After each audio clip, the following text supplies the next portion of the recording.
Can we simulate the haptic sensation of growing or shrinking objects in the hand without using a size-changing object? Hello, I'm Myung or MJ Kim, and with our co-authors Eyal, Ofek, Michel, Pahud, Mike Sinclair, and Andrea Bianchi, we explored this question in our work titled Big or Small, It's All in Your Head. Visuo-Haptic Illusion of Size Change Using Finger-Repositioning. Let me share how our team used finger-repositioning with synchronized visuals to achieve a convincing sensation of size change in the hand. Now for context, consumer virtual reality systems have become increasingly popular among the average consumer. The most recent products that integrate visuals, audio, and haptic feedback, like the Meta Quest 3, are all composed of a head-mounted display and a pair of wireless controllers.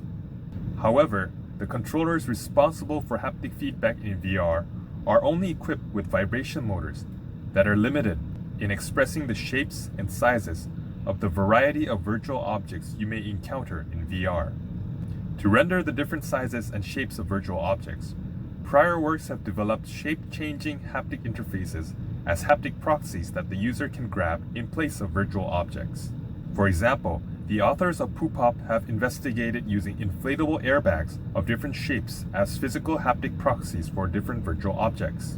The authors of Pocopo used a different approach, using a handheld pin array to change the form of the controller held by the user. Similarly, the authors of X-Strings developed a hand-mounted radial pin array display for simulating the size and shape of radially symmetrical virtual objects. The example works shared so far have taken the approach of using shape-changing physical haptic proxies to represent multiple virtual object sizes and shapes. For rendering the haptic feedback, instead of using physical proxies that change its physical form to match a virtual object, an alternative approach has been explored by prior works called pseudo-haptics. These works use visual manipulation to create or enhance a haptic perception. For example, Bond and co-authors have demonstrated how a flat surface can be perceived as curved surfaces through visual distortion. In the context of pin array shape displays, Abtahi and Fulmer have demonstrated how they could enhance the perceived resolution of shape displays with haptic scaling and visual redirection. Aside from the context of sizes and shapes, Fake and co-authors have showed how visual manipulation can be used to render different translation distances, effectively using one haptic proxy to represent different virtual objects. Inspired by prior works of shape displays and pseudo-haptics, we wanted to investigate whether we can render object size change using pseudo-haptics with a fixed size device. First, to understand the desired interaction we aim to implement, we observed size-changing objects and how they're perceived. For example, for a baseball that fits in the hand, there's a large contact surface area between the ball and the hand as the palm and the fingers fully wrap around the ball. In contrast, if the baseball were to shrink into the size of a table tennis ball, there may be a decrease in contact surface area as a gap is formed between the ball and the fingers that were in contact with the ball. Now, instead of shrinking, if the baseball were to grow into the size of a volleyball, there may be little change in contact surface area, but the fingers can be pushed backwards due to the expansion of the ball. Through our observation, in terms of haptic feedback, we identified two main salient haptic cues that are in play during size change perception. The first is tactile cues, specifically the change in contact surface area between the object and the fingers. The second is proprioceptive cues, or the change in perceived finger poses due to the expansion of the object moving the finger joints. You may have noticed, but the two types of salient haptic cues are each effective at different object size ranges. Instead of size-changing objects, can we render the haptic cues with a fixed size device? For this, we propose using a fixed size cylinder and repositioning the fingers around the cylinder to achieve the two salient haptic cues of contact surface area and finger pose change. In this way, we propose an analogy for rendering the same salient haptic cues of object size change by repositioning the fingers instead of using a size-changing interface. Here is an animation illustrating the object size change effect we aim to achieve via finger repositioning.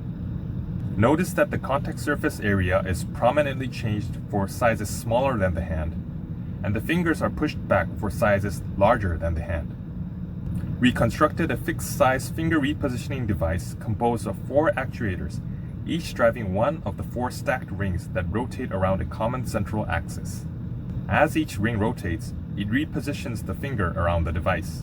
With the device, we first investigated the finger repositioning effect to understand whether the tactile and proprioceptive haptic feedbacks rendered with the device by itself elicits the perception of size change. In our first study, without visuals of the virtual object, we first repositioned participant fingers. After the fingers have completed repositioning, we showed visuals of a virtual object and asked participants to judge its visual size compared to the size they felt with their hand. Notice how the fingers were repositioned without visuals, and the visuals were shown only after the fingers had been repositioned. We collected user responses using the Unity Staircase Procedure Toolkit by Zenner et al. We tested different finger repositioning distances and directions, and our results showed that finger repositioning variations had no significant effect on perceived size. Participants were shown to consistently perceive the device size to be about 140% of its actual size. As the finger repositioning variations did not affect how the size was perceived, we could conclude that finger repositioning alone does not elicit the sense of different sizes. With this understanding, in the second study, we tested how the size was perceived when synchronous visuals were presented with finger repositioning. Participants were asked to adjust the size of the 3 reference cylinders so that the white size-changing cylinder best matches the size perceived with their hand. The middle reference cylinder represents the cylinder size that fits in the hand. Notice how the finger repositioning movements are the same for shrinking smaller than the hand and for growing larger than the hand, following our analogy. We tested different finger repositioning ranges and endpoints, and our results showed that in all cases, providing synchronous size-changing visuals enabled the perception of a wider range of sizes than that of Study 1. Participants were seen adjusting reference cylinder sizes ranging from 97% for the smallest to 302% for the largest cylinder size.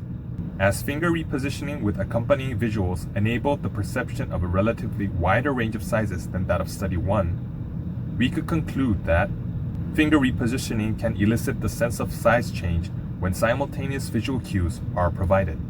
With this understanding, we developed few example applications for implementing our approach and interactions that may be enabled. For reality-based applications, organic and repetitive size-changing objects, such as the human biceps, can be haptically rendered using our approach. For fantasy scenarios, our suggested approach can be used to render temporary object state changes due to in-game enchantments or debilitating curses while it's held in the hand. In another context, we suggest our approach to be able to render the morphing of one object into another of a different size. The user does not have to let go of the object in order to switch to a different object, as it changes its form while it is held in the hand. In summary, here are our key takeaways. We demonstrated that we were able to achieve pseudo-haptics of size change using finger repositioning and synchronous visual cues. With our analogy and through our studies, we pointed out that a single finger repositioning movement can be interpreted as 2 opposing size change effects, depending on what visuals are shown. And lastly, we were able to demonstrate that we can achieve size change interactions using a fixed size device by leveraging pseudo-haptics. We hope our work was interesting to you and serves as a source of inspiration. Please refer to our paper for more details. Thank you.